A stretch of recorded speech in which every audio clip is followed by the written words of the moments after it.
ijambo nibyo biryo bidutunga mu buryo bw'umwuka. The word is our spiritual food. Kandi amasengesho niko guhumeka k'umuntu w'imbere.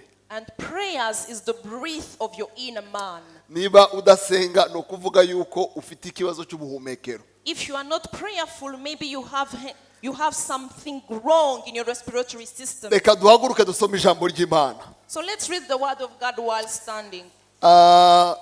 Duhaguruke dusome ijambo ry'Imana mu rwandiko Paulo yandikiye Abaefeso. Let's read the word of God in the epistle of Paul to Ephesians. Ndasoma igice cya mbere cy'Abaefeso. In the first chapter of that epistle, Abaefeso igice cya mbere umurongo wa 15 kugera ku murongo wa 23. Ephesians chapter 1 verse 15 to 23. Abaefeso igice cya mbere umurongo wa 15 ndasoma mu Kinyarwanda gusa kugera ku murongo wa 23. Aravuga ngo nicyo gituma nanjye maze kumva uburyo mwizera umwami wacu Yesu mugakunda bera bose mbashimira Imana urudaca nkabasabira uko nsenze kugira ngo Imana y'umwami wacu Yesu Kristo ariyo data wa twese w'icyubahiro ibahe umwuka w'ubwenge no guhishurirwa bitume muyimenya ngo amaso y'imitima yanyu abone uko ahweza mumenye ibyo mwiringizwa niyabahamagaye mumenye n'ubutunzi bw'ubwiza bw'ibyo azaragabera mumenye n'ubwinshi bw'imbaraga zayo butagira akagero izo iha twebwe abizeye nk'uko imbaraga z'ububasha bwayo bukomeye ziri izo yakoreye muri Kristo ubwo yamuzuraga mu bapfuye ikamwicaza iburyo bwayo ahantu ho mu ijuru imushyize hejuru y'ubutware bwose n'ubushobozi bwose n'imbaraga zose n'ubwami bwose n'izina ryose rivugwa uretse muri iki gihe gusa ahubwo no mu bihe bizaza kandi yamuhaye gutwara byose ibishyira munsi y'ibirenge bye imuha itorero ngo abe umutwe waryo usumba byose naryo ribe umubiri we ushyitse kandi ushyikirwamo na byose. Reka twike hasi.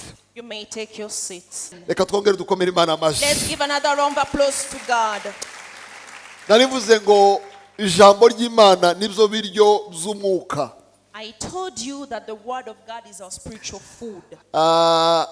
Amasengesho bukaba uburyo umuntu ahumekeramo w'imbere. And prayers are the breath of our inner man.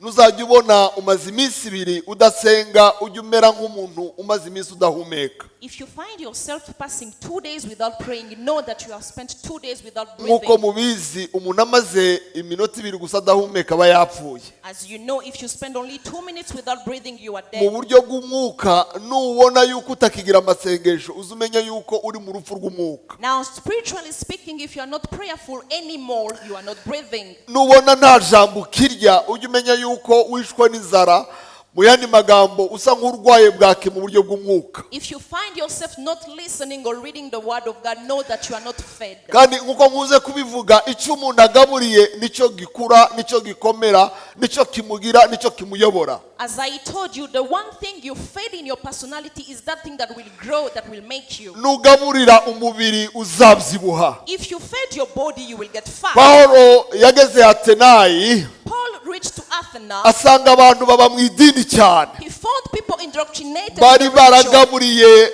ubwenge bwabo idini. They had fed their mindset the religious indoctrine. Asanga bagiye bubaka ibigirwamana. He found them in idolatry. Bari barayobotse idini ryo kumenya Imana mu buryo bw'ibigirwamana. They had just gone to the region of knowing God as an idol. Agiye kubaganiriza When he wanted to speak to them, arababwira ngo ndababwira iyo mujya muvuga ariko mutazi I'm talking to you about the God that you don't kubera know. yuko murashaka kumenya You want to know him, ariko icyo mugaburira kugira ngo mumenye ntabwo ari cyo. but what you are feeding to know him is wrong. Yesu ahimbaza. Praises to Abantu God. benshi barashaka kumenya Imana People wanted to know ariko God, imihanda bafashe ntigera ku Mana. but they could not reach him. Barimo baragaburira umubiri They are cyane feeding the body, umwuka arananutse and they cyane. are so thin in the spirit.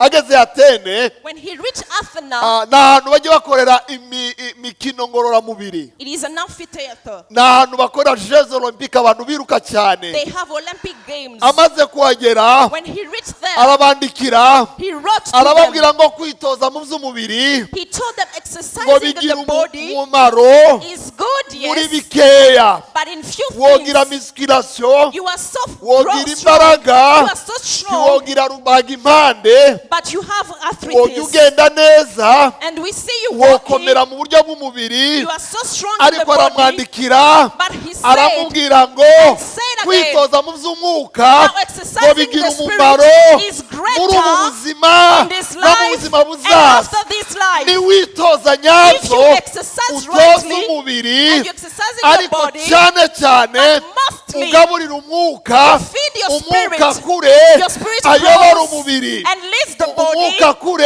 Your spirit ayobora grows and ubwenge, leads the mind. umwuka Your kure spirit grows akomere and be strong agaragare and be manifested akujyane mu nzira y'ubugingo. and takes you to the way of eternal life. Cyakuye abantu benshi mu nzira y'ubugingo batabizi, It took so many people out of the way to love God bagaburiye knowing, umubiri, because they fed the bajya body barya gatatu ku munsi, and they eat 3 times a bazi day. kwiyitaho mu maresitora They akomeye, go in ariko restaurants, umwuka yaranyangaye, but the spirit is so umwuka thin. yarakize, The spirit is so thin. umwuka n'akana gahuhwa n'umuyaga. The spirit is just taken by the Ndagira ngo wind. uno munsi I think you know him. mwitoze kugaburira umwuka, Exercising, feeding the ijambo spirit, ry'Imana, the word of nibyo God, biryo by'umwuka. because it is the spiritual Yeremiya food. avuga amagambo akomeye, Jeremiah says, aravuga ngo ijambo ryawe rimaze kuboneka he says, when ngo your word was ndarirya manifested, I ate it. ndarirya, I ate it. rizanira ibyishimo, And it brought bizanira joy. umunezero. It brought happiness. Mu yandi magambo, In other words, umuntu w'imbere arabyibuha, inner man is umuntu fat. w'imbere arashisha, The inner man is arakomera, abounding, is strong. yohangana n'ibiza, He can show yohangana them n'intambara, God. He can resist yo the roar. kurwanirira, He can resist the yo troubles. gutsindishiriza,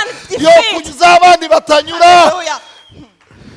He can defeat everything on your behalf. Kwitoza mu mwuka. Exercising in the spirit. Yesu ahimbazwe. Praises to God. Hari uburyo bubiri bwo gusenga There are 2 ways to pray. ku babishaka.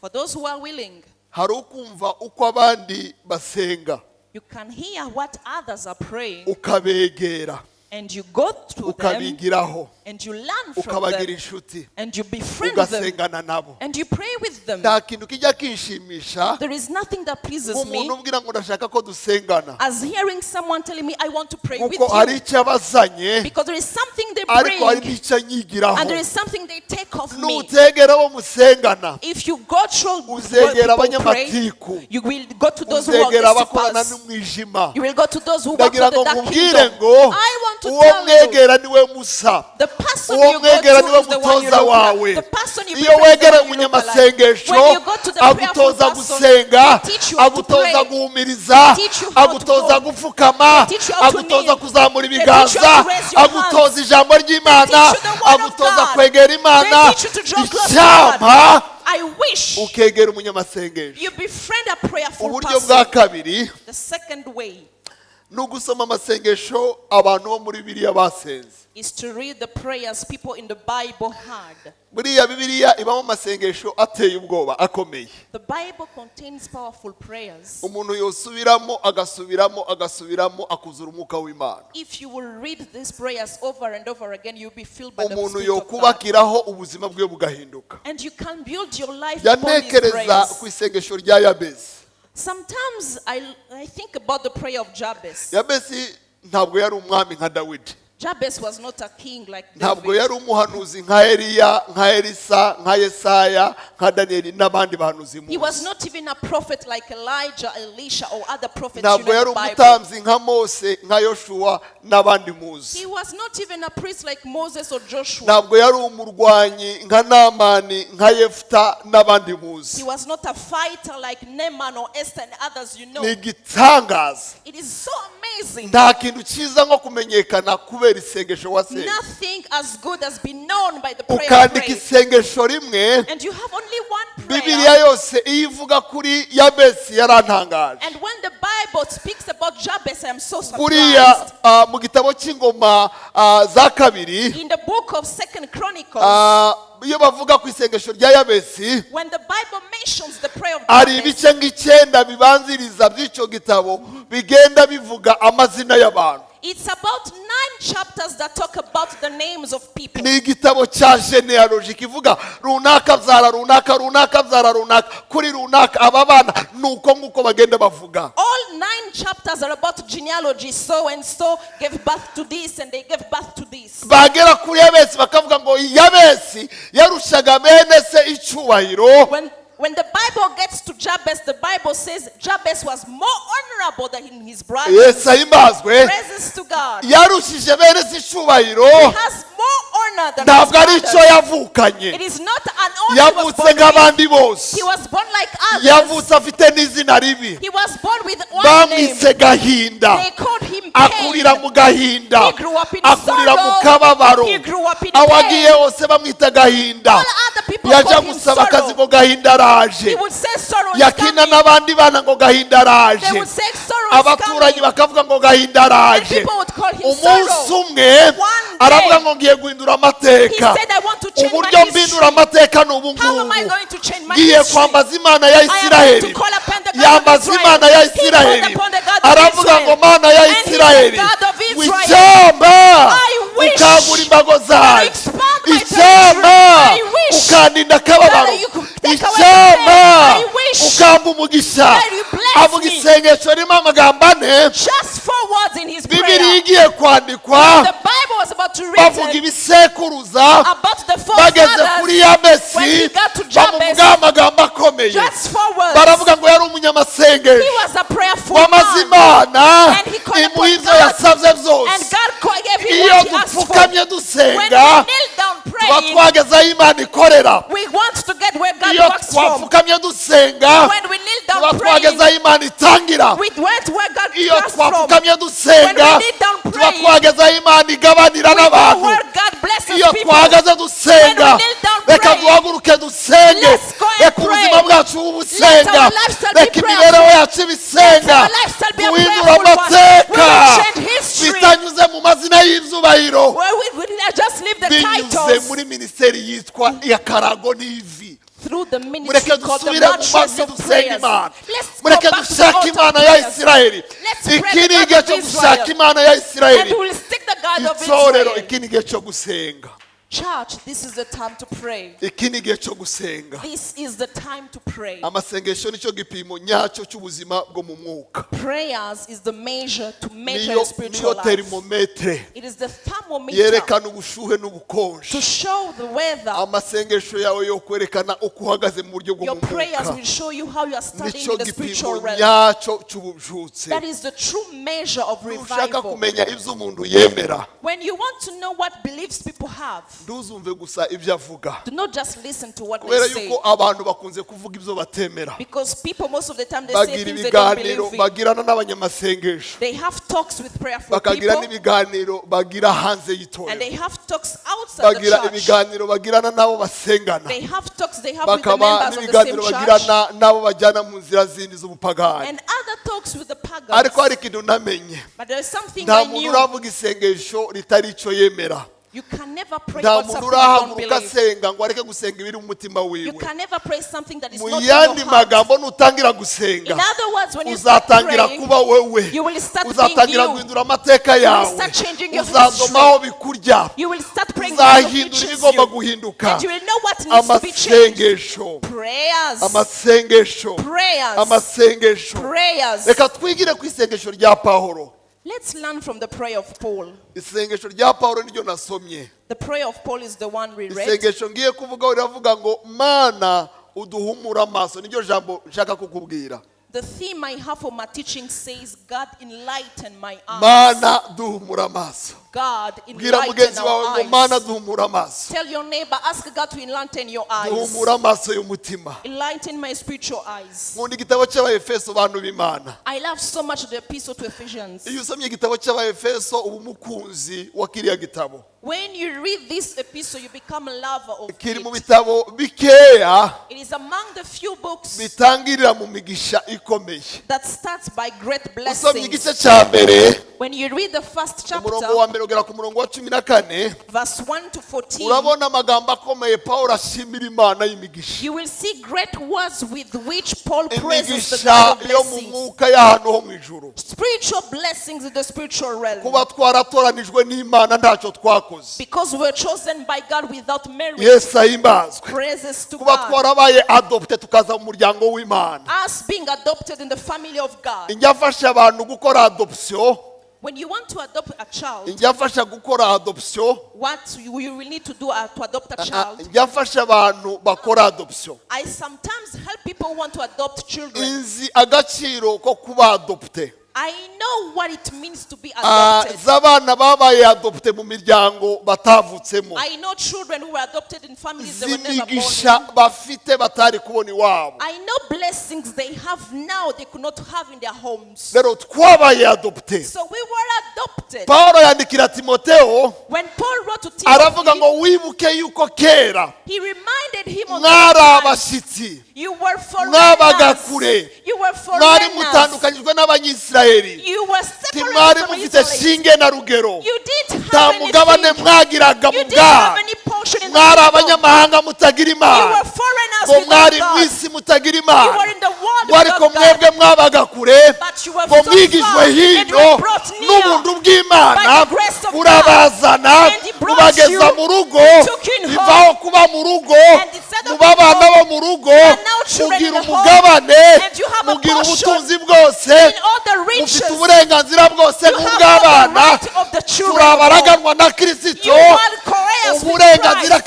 Kristo agira ku Mana In a way, the right nibwo person njyewe to nawe God. twagabanye, You have the same right. twigijwe hino. You are brought near. Pawulo aravuga ngo bakundwa, Paul said, turi abana beloved, we b'Imana. are children of Mu God. yandi magambo, In other words, hari icyo Imana there yakoze, is something God did. He iratwegera, brought us near. He iratwiyegereza, drew himself near itujyana to mu us. muryango, And we were in a tugira family. izina, And we were given a name. turakomeye, We are ntabwo strong. tumeze nka We kera, are not like other twigiye times. hino. Because we were brought near. Ayo ni amakuru yo uhindura ubuzima bw'umuntu.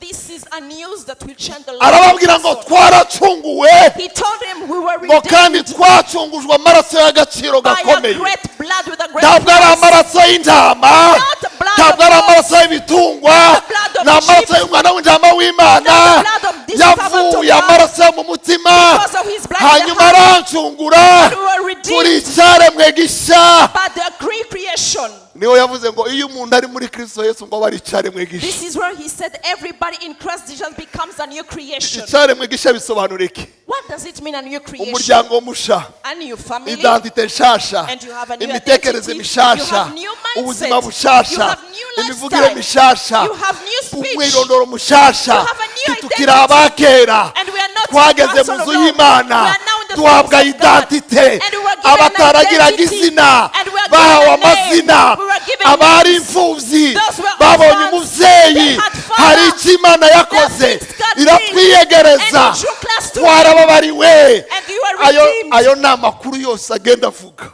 This is the news Paul speaks Tubabarirwa about. ibyaha byacu byose, Our sins were all forgiven. nta kiguzi dutanze. We didn't even pay any Ageze price. ku murongo wa 15 twasomye, On verse 15 where we read, afata umwanya wo kubasengera, he took time to pray for them. avuga amagambo akomeye cyane. He spoke so Aravuga great ngo words. nicyo gituma nanjye And he said, maze therefore kumva I yuko also, mwemeye iyo identite, having heard your faith, maze kumva uburyo mwizera, having heard your uburyo faith, mwizera umwami Yesu mugakunda abera bose, your faith in the Lord Jesus and ngo your love for all mbashimire saints. Imana urudaca. I do not cease to give Ariko thanks si for you. ugushima Imana gusa ku bwanyu, Just thanks for ngo you. ndabasabira se uko nsenze, I make mention uko of in my prayers. mfukamye njya mbasabira. I always pray Hanyuma for you. ahita ababwira uko aza abasengera. And he told them how he Niryo prayed for jambo them. twasomye hari, This is the word we ababwira read. amasengesho yiwe kuri bo. He told them about the prayers he prayed Yesu for them. ahimbazwe. Praises to Mwumva aya God. makuru cyane. Now listen to this.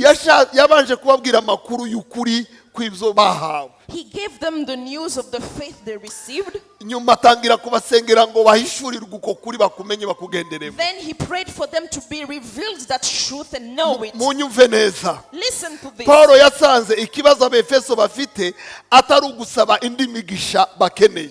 Paul found the issue in Ephesians is not praying about blessings they needed to Ikibazo have. bari bafite si ugusaba iyindi migisha. The issue was not asking for other blessings. Ahubwo ikibazo bari bafite niki? But what was the issue they Ni had? ukudatahura imigisha bamaze guhabwa. Not to understand the blessings Abantu they benshi already have. mw'itorero So many people in the bari church, bizi basaba they imigisha, are busy asking for ariko blessings. satani yabahumishije amaso But Satan veiled ngo their eyes badatahura imigisha bamaze so that they kubona. don't understand the Abantu blessings babaye they have. mw'itorero are in the church basaba imigisha, asking for mu gitondo blessings, basaba in the morning imigisha, asking for ku manywa blessings, basaba in the day imigisha. asking for blessings. Iyo bavuze ngo hari utanga umugisha bariruka, When they say there's someone who is blessing, they run after bavuga ngo hari him. umuntu usengera abantu When bakiruka, they hear someone is praying for people, they bavuga ngo run. hari ibitangaza When bakiruka, they hear about miracles, they kubera run. yuko icyo bakurikiye Because the thing they ni are imigisha. found is Bahora blessings. basaba They imigisha. always ask for Pawulo agiye blessing. gusengera When abefeso Paul went to pray aravuga for ngo them, ikibazo mufite said the issue ntabwo you ari have ubuke bw'imigisha, is not lack ntabwo of blessing. mukeneye iyindi myinshi. You don't need other Iyo blessings. mufite irabahagije. What you have is Hari enough. icyo Imana yakoze, There are things God nimumenye done icyo already. yakoze, There is things He niryo did. banga ry'indi That is migisha. the secret of other blessings. Aho ni ijambo rya mbere. Ibanga ry'imigisha dukeneye The secret of the blessings we need, riri mu kumenya imigisha twahawe. it is to know the blessings we Nta already have. migisha n'imwe dushaka iturira ku iyo twabonye, No more blessings upon what we have.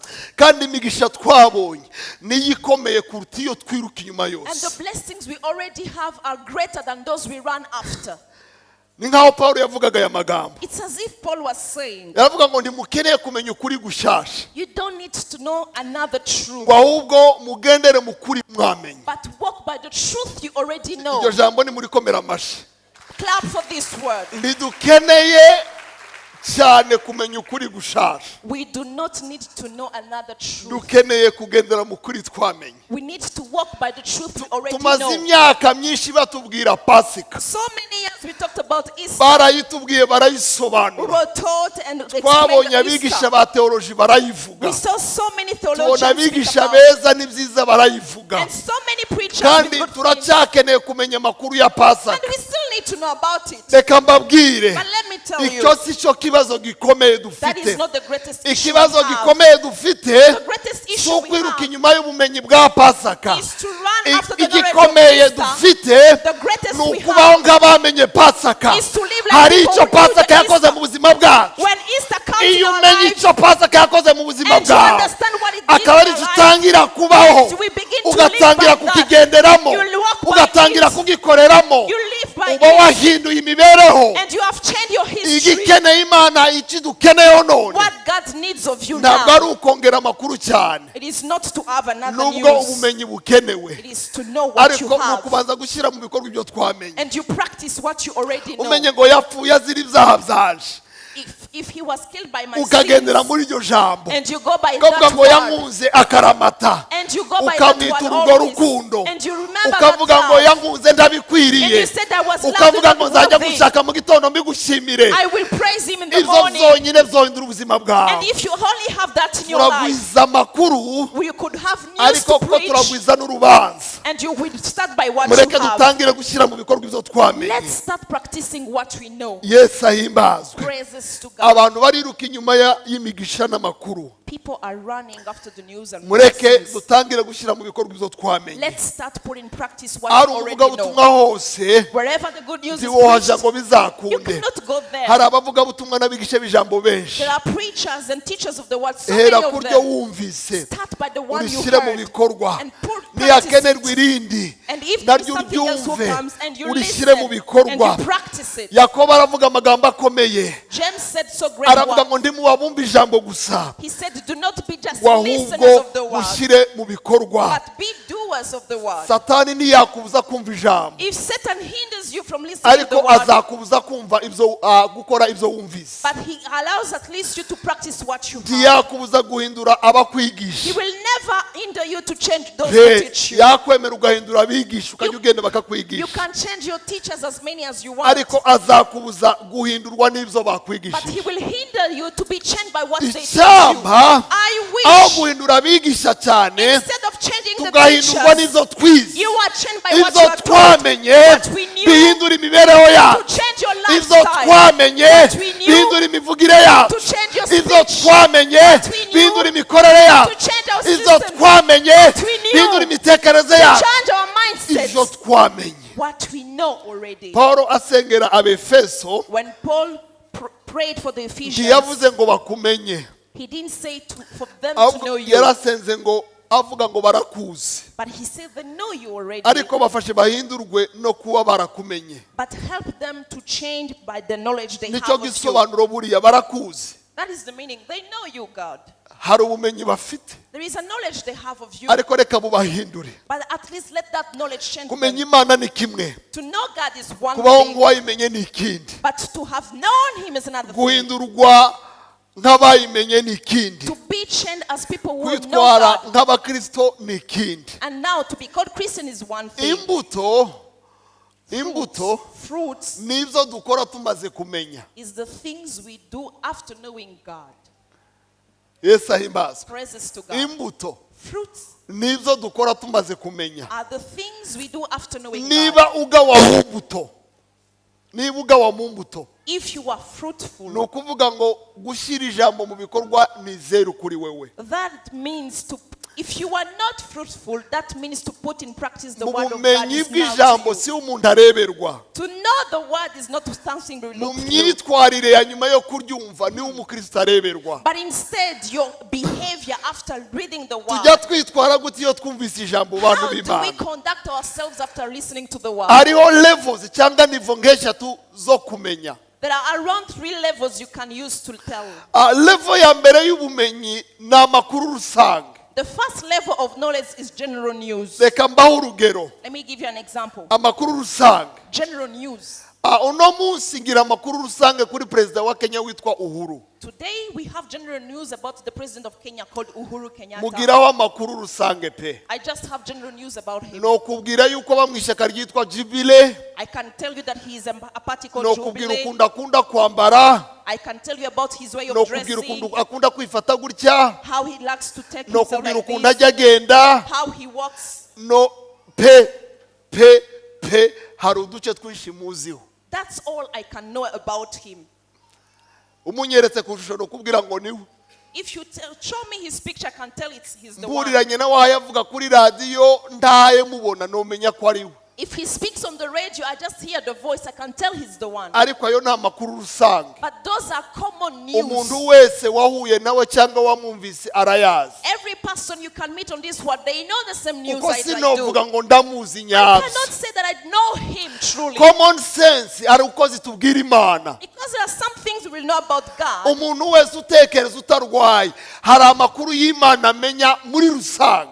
Every person that is normal and healthy in their brain, there are common news they know about God. N'utayemera cyane hari amakuru yayo azi. Even the people who do not actually believe in God, there are some things they know Bibiri about him. iravuga ngo n'abadayimoni bazi ko Imana iriho ngo kandi barenga kuyimenya bagatigita bakajuguma bagashekinga kubera Imana. The Bible says even demons, they know about God. Apart from knowing about God, they shake in the sound of his voice. Mu yandi magambo abadayimoni bazi ko inakomeye bazi ko igira imbaraga iyo ivuzwe baratigita. Mu yandi magambo hari ubumenyi hari urwego bagezeho bw'ubumenyi. In other words, demons know God. At the sound of his voice, they tremble. There is a certain knowledge they have about God. Ariko ntibihagije. But that's not enough. Bwira mugenzi we ngo ayo makuru ndahagije. Tell your neighbor that news is not Ayo enough. makuru That ndahagije. knowledge is not enough. Hari uburyo bwa kabiri bw'ubumenyi. There is a second level of knowledge. Uva mu kwiga no gucukumbura no gushakashaka ku muntu. From deep research about God. Ngiye kurenga ariya makuru navuze kuri uriya muyobozi. If I wanted to go beyond the knowledge about the Najya about the gusoma president, ibitabo byamwanditseho. I start reading about books that ngasoma mention him. n'ibitabo yaba yaranditse, And I read the books maybe he had ngakurikira written. disikuru yaba yaravuze, And I follow his speeches. ngamenya abantu babanye batakibana, And I know people who lived with him. ngamenya n'abantu babanye bakibana, And I had also know people who lived with him. ngaganira nabo bakampa I amakuru. talk with them and they give me Urwo news. rwego rwa kabiri That second level, barwita ubumenyi, yani knowledge. they call it knowledge. Ubwo urwego rw'ubumenyi rubaho. That information comes from Mu information ijambo to knowledge. ry'Imana ni teolojiya. The word of God is about Ni theology. kwa gucukumbura iki gitabo cyanditswe na runaka bimeze gutya, yabwiraga ayo makuru benshi barayiga bakayamenya. Deep and quality time spent in researching the books of the Bible, knowing the authors and the context about the books that was written. Urwo ni urundi rwego, That is another ariko level. narwo ntiruhagije. That's not enough. Reka mbaho urugero. Let me give you an example. Umunsi Yesu azuka, The day Jesus mu was gitondo born, kiwe cyo kuzuka, in his morning of yahuye resurrection, n'abigishwa babiri mu muhanda ugiye Emawusi. two disciples on the way to Emmaus. Umwigisha umwe yitwa Cleopas, One disciple was called undi Cleophas. Bibiliya ntimuvuga mu izina. The Bible does not even mention Bamaze him. guhura nawe, When they met Bibiliya him, irambwira ngo bari bababaye, the Bible says they were so barimo bagenda saddened. baganira They barebana, were talking to one bakavuga ngo another ibizatubayeho, and said, what happened? bagahagarara. They just stood. Yesu araza arabegera, Jesus came to ariko them. Bibiliya irambwira ngo The ntibamumenya, Bible said they never recognized abahisha him. kumumenya They never kugira recognized ngo him. abumve neza baganirize. For them to listen Amaze to him. kubagera iruhande, When he got to arababwira them, ngo ko mureba namubabaye. he told them, how about you Baramubwira ngo niki cyotuma tutababara, And they asked him, why arababwira don't ngo we niki sadden? And cyabababaje. he said, what's wrong? Baramubwira ngo ni wowe muntu wenyine It is only wo that muri man Yerusalemu n'ibi bice that made wobaza Jerusalem aya and all these makuru. parts. And he gave us Abandi the news. bose babimenye. All others now Inkuru know yabaye kimomo. that the news Wa is now mwami true. twari dutegereje, The king we were wa waiting wundi for, twari tuzi ko ari we Masiya, the one we thought he urya was bari Messiah, baravuze ko ari the uzaducungura. one who was spoken about redemption. Twagendanaga nawe, We walked with him. twavuye mu miryango yacu, We went in our families. turamukurikira, And we followed tuzi him. ko ari we mwami ukomeye. We knew that he was a None great king. ibyabaye ni ibi ngibi. And it had happened. Abacamanza bo mu gihugu cyacu The judges of our bamukiriye country, urubanza, they sentenced hanyuma him. baramubamba, And they crucified hanyuma him. baramuhamba. And they buried Amaze him. guhambwa, When he was buried. ngo none muri iki gitondo Now in this bamwe morning, muri twebwe some of us, ngo bagiye mu mva they went to the grave. basanga imva irera, The grave is ngo empty. n'abandi bagore And other women, bagiye basanga imva irera. they went to find the grave empty. Turababaye. Now we are so in pain. Reka nkubwire aya magambo. Let me tell you this. Amakuru wumvise When people kuri heard Yesu ndahagije, Jesus is not ibyo enough, wasomye kuri Yesu ntibihagije, what you read about Jesus ibyo is not abahanuzi enough. bamuvuzeho What ntibihagije. prophets talked about him is Nunyurwa not n'uko enough. abahanuzi bamuvuga, If you listen to him because prophets talk about him, ukanyurwa n'ibyo abigisha bakubwira, you are satisfied by what the teachers tell you. ukanyurwa n'ibyo padiri cyangwa pasiteri You akubwira, are satisfied by what the pastor tells you. uzamugira igice. You will be limited. Urwo ni urwego rudahagije. That is a limited Abantu level. benshi babaye mu itorero So many people in the batunzwe church, n'ibibwirizwa bya pasiteri, because of the teachings of the basoma pastor, Bibiliya bihuta diagonale. they read the Bible so rapidly. Iyo mu misirani iyo hari umubwiriza baratuza bakayumva bikarangira. When there is a teacher preaching, they just stay quiet and they listen. Yomenya igitabo cy'umuntu runaka akunda wanditse yogisoma. When they see a book about an author they love, they read the Bwira mugenzi we book. ngo ntibihagije. But tell your neighbor that's not enough. Abigishwa ayo makuru baramenya ariko ntibyari bihagije. The disciples knew that this news was not enough. Baganiriye na Yesu, When they talked to Yesu arabareba, Jesus looked at them arababwira ngo niki kibabaje and kwe, said, what's wrong with arababwira you? ngo mwabapfumwe, them, you foolish. abantu batinda kumenya Those people who ayo slept makuru on. mwawe ndahagije. This is not enough. Atangira kubigisha. He started teaching them. Bibiri irambwira ngo My Bible tells me, abatangirira muri Mose, start by Moses, arabazana mu bahanuzi. and he brought them to the Iyo bivuga ngo prophets. yababwiye Mose, When he talked about hari ibintu Moses, binyibutsa, that sometimes they biranyibutsa remembered. ibitabo bya It Mose. is written in the Reka books of mvuge nibura mu Moses. bitabo bibiri. Let me mention two Mu books. gitabo cy'itangiriro In the hari amakuru Genesis, bari baramuvuzeho. the elders had talked about Amakuru him. ya mbere The first mu itangiriro news, igice cya gatatu, it is the third umuntu one. amaze gucumura, When man sinned, amaze kuva mu bwiza bw'Imana, when he left the glory nibwo of Imana umugambi wa Yesu waremwe, that's what the plan of Bibiri Jesus iravuga came. ngo The Bible says avugana n'umugore, he spoke to the woman. avugana na Adamu umugabo we, He spoke to the arababwira arababwira ngo urubyaro rw'uyu mugore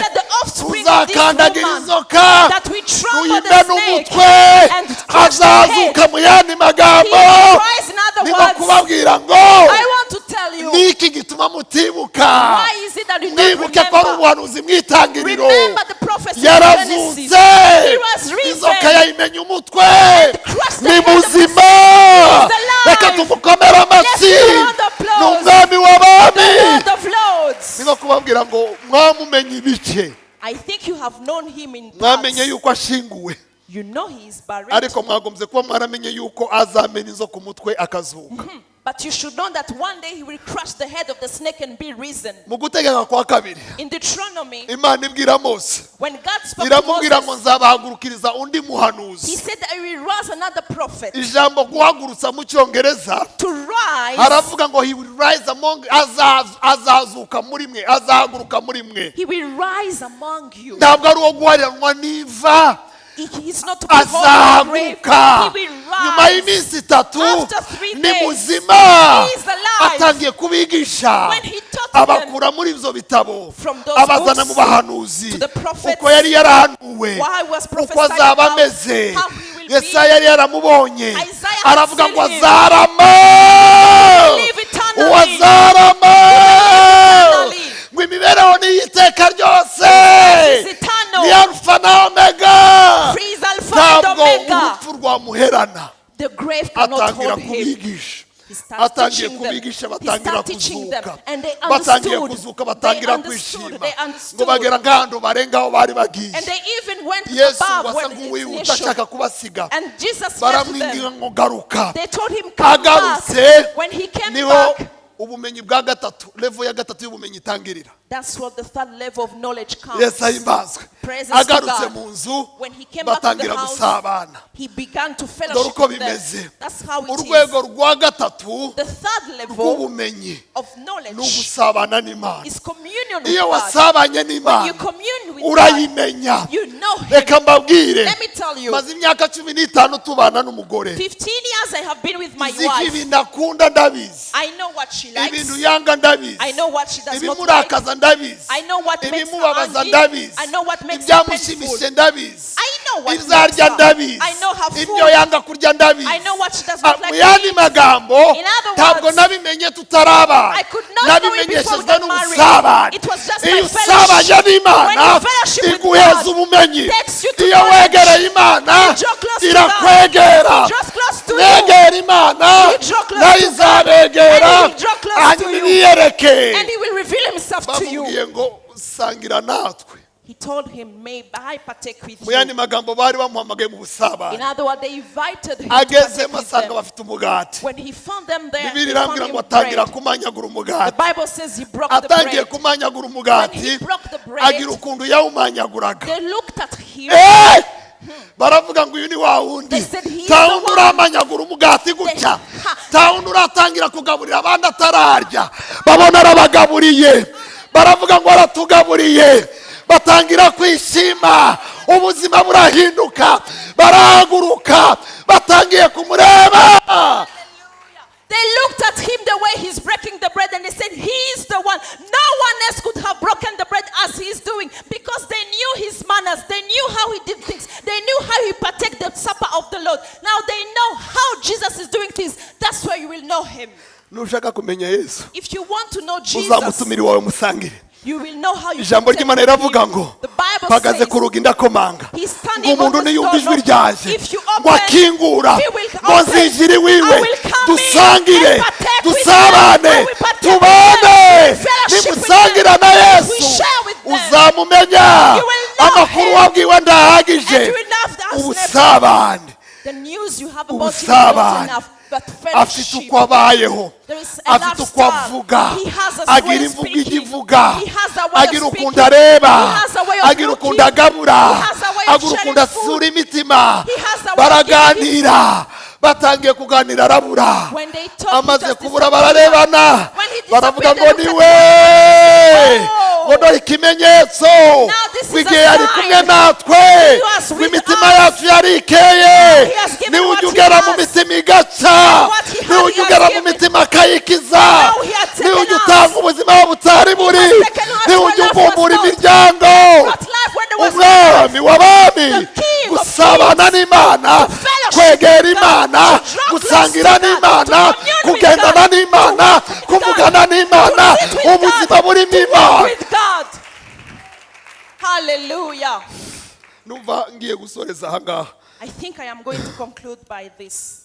ariko esheke zikomeye mu buzima nizi. The greatest failures you will have in iya mbere life, ni ukutamenya, it is not knowing iya mbere ni ukudashyira mu ngiro ibyo twamenye. and failing to put in practice what you know. Buriya abadashyira mu ngiro ibyo bamenye Those who fail to put in practice what bameze they know, nk'abatarigeze kumenya it's as if they never knew kandi anything. bishwe no kutabimenya. And by the way, the issue is not Kutamenya knowing. yuko ibyo bamenye bifite agaciro. To ignore that what they know is valuable. Kumenya kuzanwa n'ubusabane, Knowledge brings communion, gushyira ubumenyi mu bikorwa. and it is to put in practice what you Yesu know. ahimbazwe. Praises to Pawulo God. agiye gusengera abantu b'i Efeso When Paul wanted to pray for aravuga ngo the amaso Ephesians, y'umutima ahweze, may the eyes of your mu yandi understanding, magambo amurikirwe.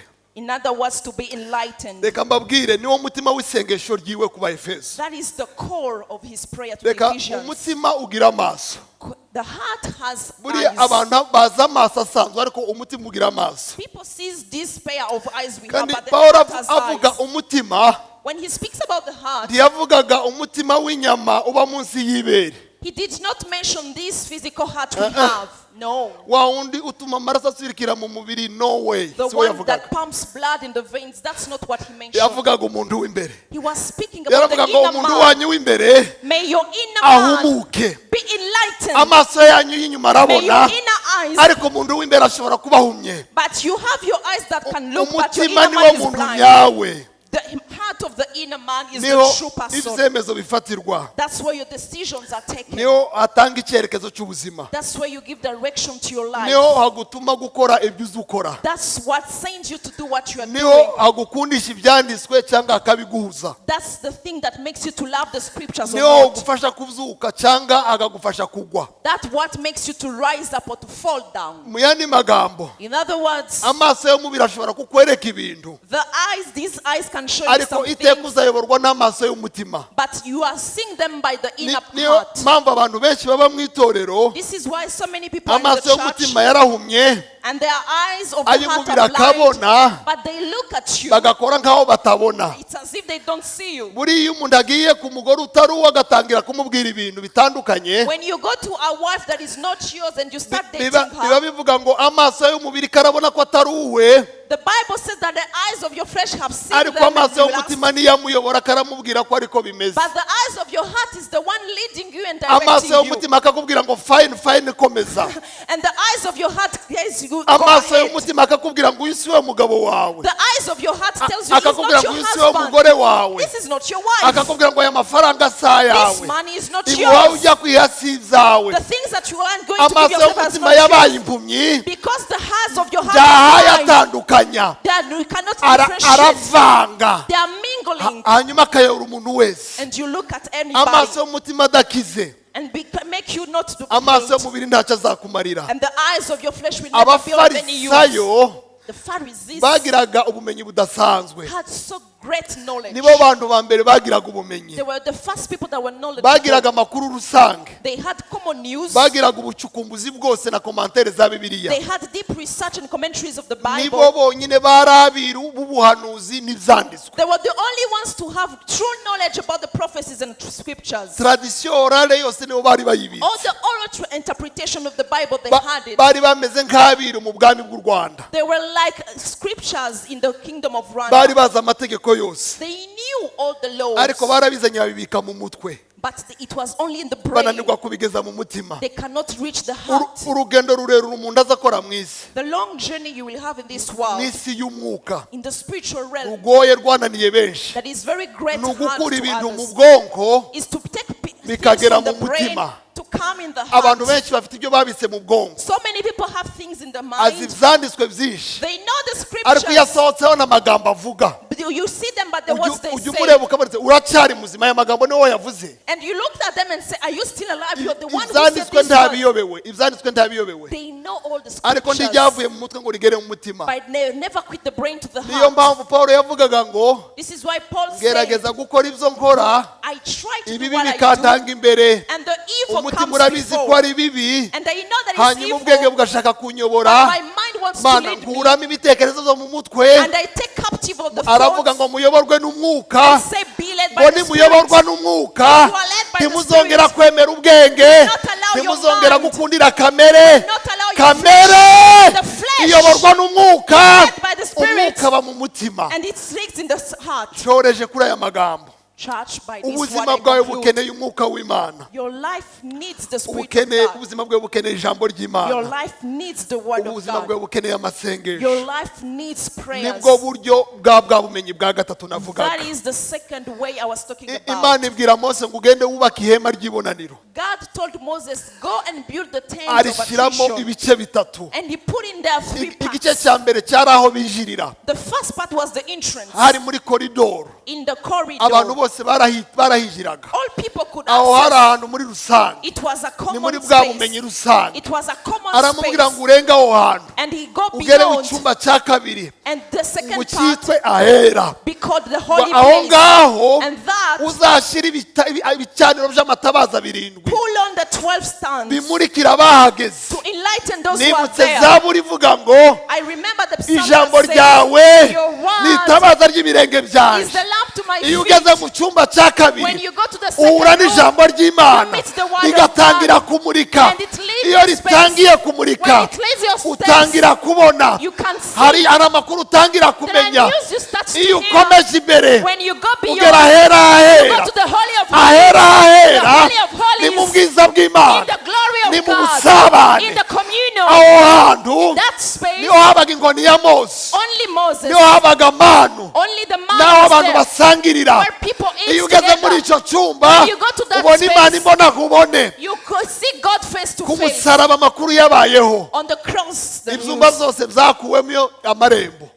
all the abantu spaces bose were barinjira, unveiled, and people bagera had mu cyumba access. cya nyuma, They go to the twageze house ahera space. ahera, When they get to the holy twageze of mu holies, busabane, in the communion twageze aho with Imana God, ivuga, where God speaks twageze aho from, Imana ikora. where God works from. Ariko se niba ushaka kuguma But do you want to cyangwa stop urasubira there, inyuma, or you want to go muhaguruke back? dusenge. Stand up on your feet for prayer.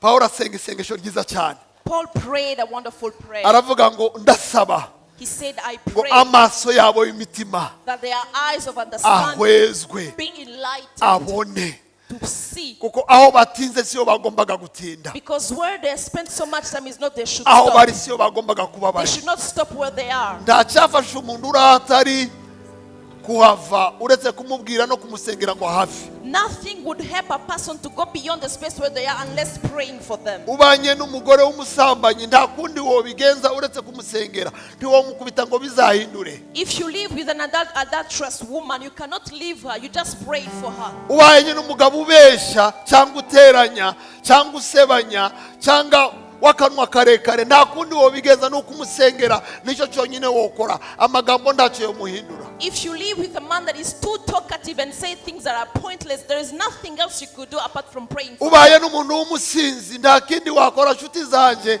wopfuka mukamusengera, ndabasengera ngo amaso yanyu ahwezwejwe, mubone murebe, abamurikirwe n'ijambo My ry'Imana. brethren, if you live with someone that is not that good manner, there is nothing else you would do unless to pray for them to change. Sinzi akajambo indirimbo muhagurukanye mwirimbe gatoya hanyuma dusengere hamwe. Buri muntu wese asenge ngo Mana gendera ubuzima bwanjye ubumurikire, hari ibyo nshaka kuvamo, hari uko nshaka kubaho, hari ubuzima nshaka guhindura kandi sinzi nshoboresha njyenyine. We are going to sing this song shortly, and after that we will pray. I ask you to pray God to go and come and visit your life so that your lifestyle be enlightened and changed. Winjire mu bwiza bw'Imana, For you to be ushered in Winjire the mu glory of busabane God, n'Imana. you need fellowship ugire with umubano God w'umwihariko n'Imana. so that you have a particular communion with Imana God. wumvanye abandi ndiyagije, And you need that. Imana ushaka mu bahanuzi ndiyagije, The God that you are looking for in Imana prophets is ishaka mu not bavugabutumwa enough. ndiyagije, The God you are looking for in Imana preaching is ishaka not muri enough. bene wanyu ndiyagije, The God you are looking for in Imana others is not ikwegereye enough. irahari For God to kandi draw close irashaka to you, umubano and He wants to take you apart. gatoya.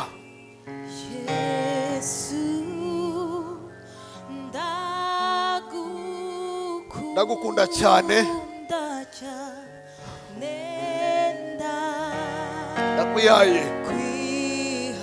ndakwihaye wese mu cyumba cya gatatu cy'ubusabane. I need fellowship with n'umukunzi you. wanjye nawe n'uwanjye ninutira ibindi byose. Uyu mwanya ndasaba ngo usenge. I want you to pray. Fata umwanya Take a moment wumve wegereye Imana yawe, and draw close to winjire your mu God. busabane. Commune with nta Him. kindi kizagukuza Fellowship with Him. ubusabane. Fellowship. Reka mbabwire aya magambo. Let me tell you these words. umuntu utarize Someone who is not educated wasabanye n'Imana and you have fellowship with araruta God umuntu waminuje is greater than the mu person that mashuri is yo kumenya educated in so many schools. mwibuka amakuru ya Petero na Yohana Remember the news of Peter and bamaze John. gukora igitangaza ku irembo ryitwa Ryiza. After performing a miracle on the Abantu beautiful shade, barabegereye people came to them baravuga ngo abantu ko tubazi, and they said, we know ngo this man. bibuka ko ari abaswa, We know they are ariko foolish. bamaze kwibuka ko ari abaswa But after realizing ngo they are bibuka ko foolish, babanaga na Yesu. because they lived with Kubana na Jesus, Yesu to live with kujya Jesus, kudukuza. it grows Kubana you. na Yesu To live with Jesus, kujya kutuzamura mu bumenyi. It expands you in Kubana knowledge. na Yesu To live with kujya Jesus, guhumura amaso it yacu. takes you delight in life. Ubusabane. To fellowship.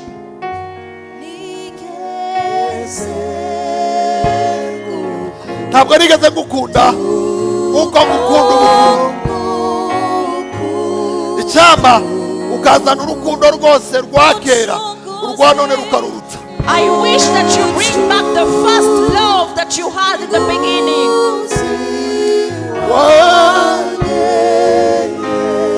Tugiye gusenga, egera Imana yawe uyu mwanya. Draw close to your God.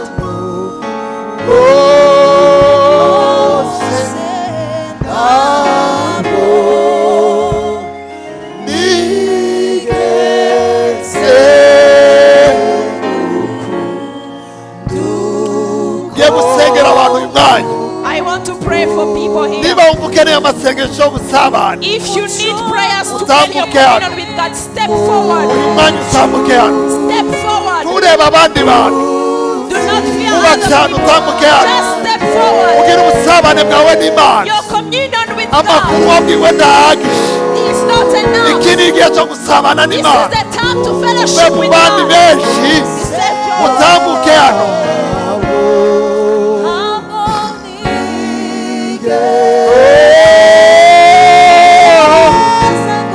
Utambuke hano, utambuke hano. Ni wewe ukenewe none.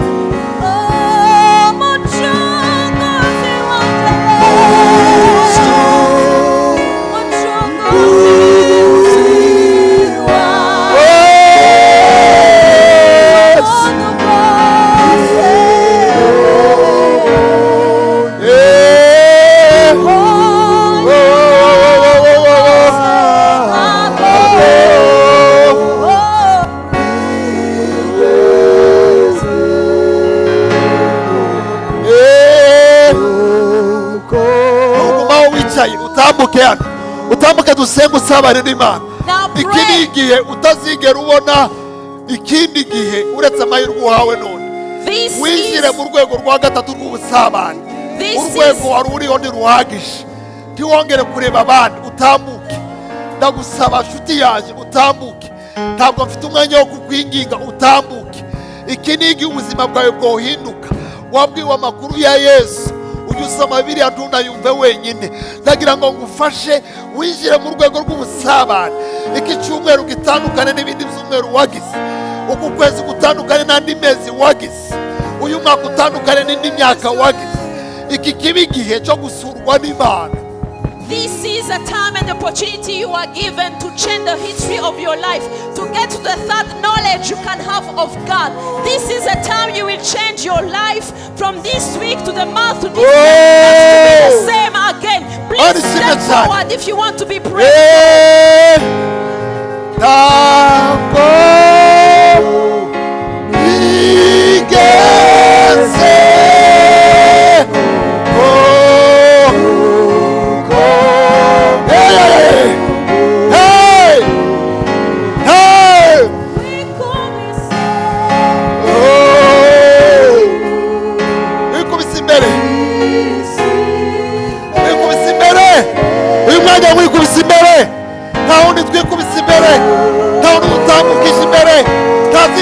badukurikiye nta bundi butwara n'ububasha n'imbaraga z'umusaraba nizo twikubise imbere muri uyu mwanya.